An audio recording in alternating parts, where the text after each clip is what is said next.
नमस्कार दोस्तों। संयुक्त राष्ट्र सुरक्षा परिषद में गजा युद्ध विराम को लेकर लाए गए प्रस्ताव अब पारित हो गया है। ये प्रस्ताव इजरायल के खिलाफ था। इससे अमेरिका ने दूरी बना ली है। अमेरिका बार बार वीटो कर देता था, लेकिन अमेरिका ने इस बार दूरी बना दी है। तो ये प्रस्ताव पारित हो गया है। अब गजा में युद्ध विराम हो जाएगा।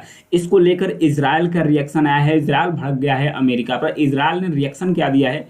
प्रतिक्रिया के रूप में अमेरिका एक प्रतिनिधिमंडल जाने वाला था इजरायल का, तो इजरायल ने वो मीटिंग ही रद्द कर दी। वो कहा कि हमारे जो प्रतिनिधिमंडल है अब अमेरिका नहीं जाएंगे। इस चीज़ को लेकर भड़का हुआ है इजरायल।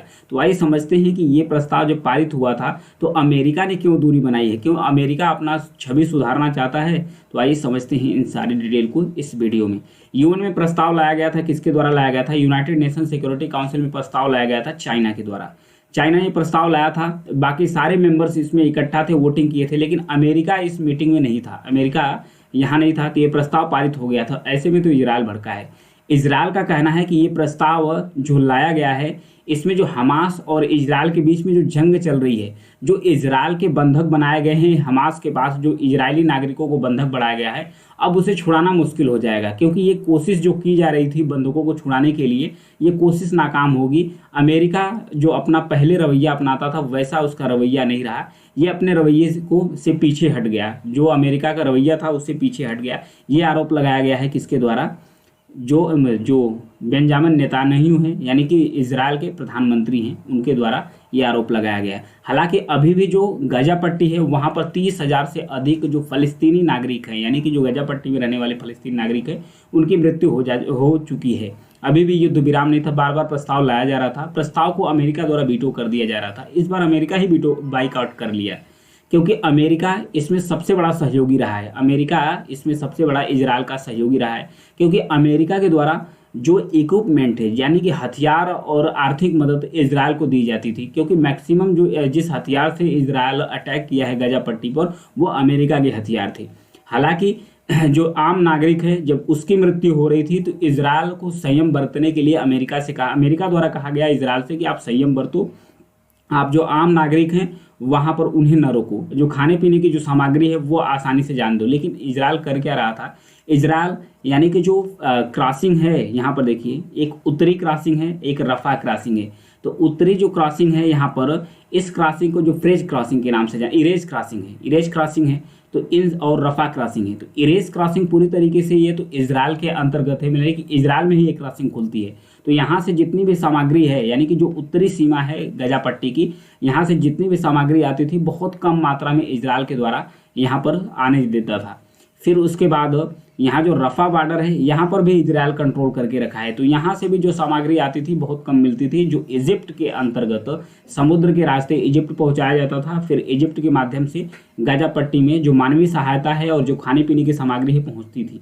तो बहुत कम, क्योंकि बहुत सारे यहाँ पर बच्चे महिलाएँ मृत पाए गए यहाँ पर रफा बॉर्डर के पास। तो इस पर जो जांच एजेंसियाँ है यूएन की, यानी कि जो संयुक्त राष्ट्र की जांच एजेंसियाँ है, इनके द्वारा पाया गया कि जो सामग्री है, जो मानवीय सामग्री है, वो गजा पट्टी के अंतर्गत नहीं पहुँच पा रही थी। इसको जो इजरायल की सेना है ये रोक ले रही थी।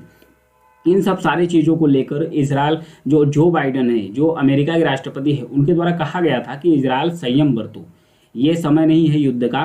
तो लेकिन इजरायल के जो प्रधानमंत्री हैं बेंजामिन नेतान्याहू, बार बार अमेरिका के अवहेलना की है। तो इन सब सारी चीज़ों को लेकर अमेरिका ने इस बार तो अपना बाइकाट ही कर लिया, क्योंकि अमेरिका में भी इलेक्शन होने वाले हैं। तो वहाँ जो नागरिक है वो भी जो बाइडन से नाराज़ हैं, क्योंकि जो वैश्विक रूप से जो असफलता मिल रही है, वैश्विक रूप से यहाँ पर चल रहा है मानवीय संकट को लेकर, जो उनकी छवि है जो बाइडन की, वो खराब हुई है। तो वो अपनी छवि को सुधारने में लगे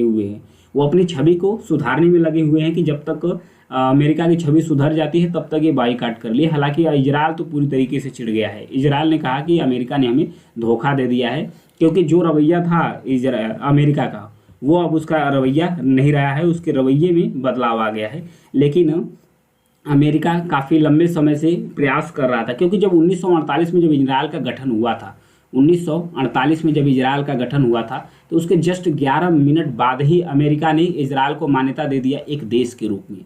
तब से सहयोगी रहा है। लेकिन जब से 1996 में, यानी 1996 में जब से इजरायल के प्रधानमंत्री बने हैं बेंजामिन नेतान्याहू, ये तब से अपनी मन की करते आ रहे हैं। अमेरिका की बहुत बार इनसे टकराव हुआ है, मुद्दों को लेकर टकराव हुआ है, तो उसी का नतीजा धीरे धीरे निकलता है। यहाँ भी कई बार अमेरिका के द्वारा कहा गया था इजरायल को, युद्ध विराम को लेकर कहा गया था, संयम बरतने को लेकर कहा गया था, लेकिन फिर भी इजरायल के जो प्रधानमंत्री हैं उनकी सिर्फ एक ही शर्त थी, वो नहीं मानी। क्योंकि इजरायल के प्रधानमंत्री के द्वारा यह भी कहा गया था कि ये जो प्रस्ताव लाया गया है, ये जो प्रस्ताव लाया गया है, जो इजरायल के नागरिकों को बंधक बनाया गया है, इसको छुड़ाने की बात इसमें नहीं की गई है। इसमें छुड़ाने की, क्योंकि अमेरिका द्वारा भी एक प्रस्ताव लाया गया था। अमेरिका द्वारा जब प्रस्ताव एक लाया गया था यूएन में, यानी यूनाइटेड नेशन सिक्योरिटी काउंसिल में, तो उसमें कहा गया था कि युद्ध तो विराम होगा, युद्ध विराम भी होगा, और उसके साथ जो इजरायली नागरिक हैं, यानी कि जो उनके बंधक हैं, उन्हें भी छोड़ा जाएगा। ये प्रस्ताव अमेरिका का पारित नहीं हुआ था। फिर अभी चाइना के द्वारा प्रस्ताव लाया गया था, तो जब चाइना के द्वारा प्रस्ताव लाया गया तो ये प्रस्ताव पारित हो गया। तो इन सब सारी चीज़ों को लेकर अभी तो इजरायल तिलमिला गया है। तो देखिए यहाँ पर युद्ध विराम हो चुका है, जो गजा में हो रही थी हमास और इजरायल के बीच में। आगे इजरायल किस तरीके से रिएक्शन देता है, किस तरीके से रिएक्ट करता है, वो आने वाले न्यूज़ में पता चलेगा। Thank you.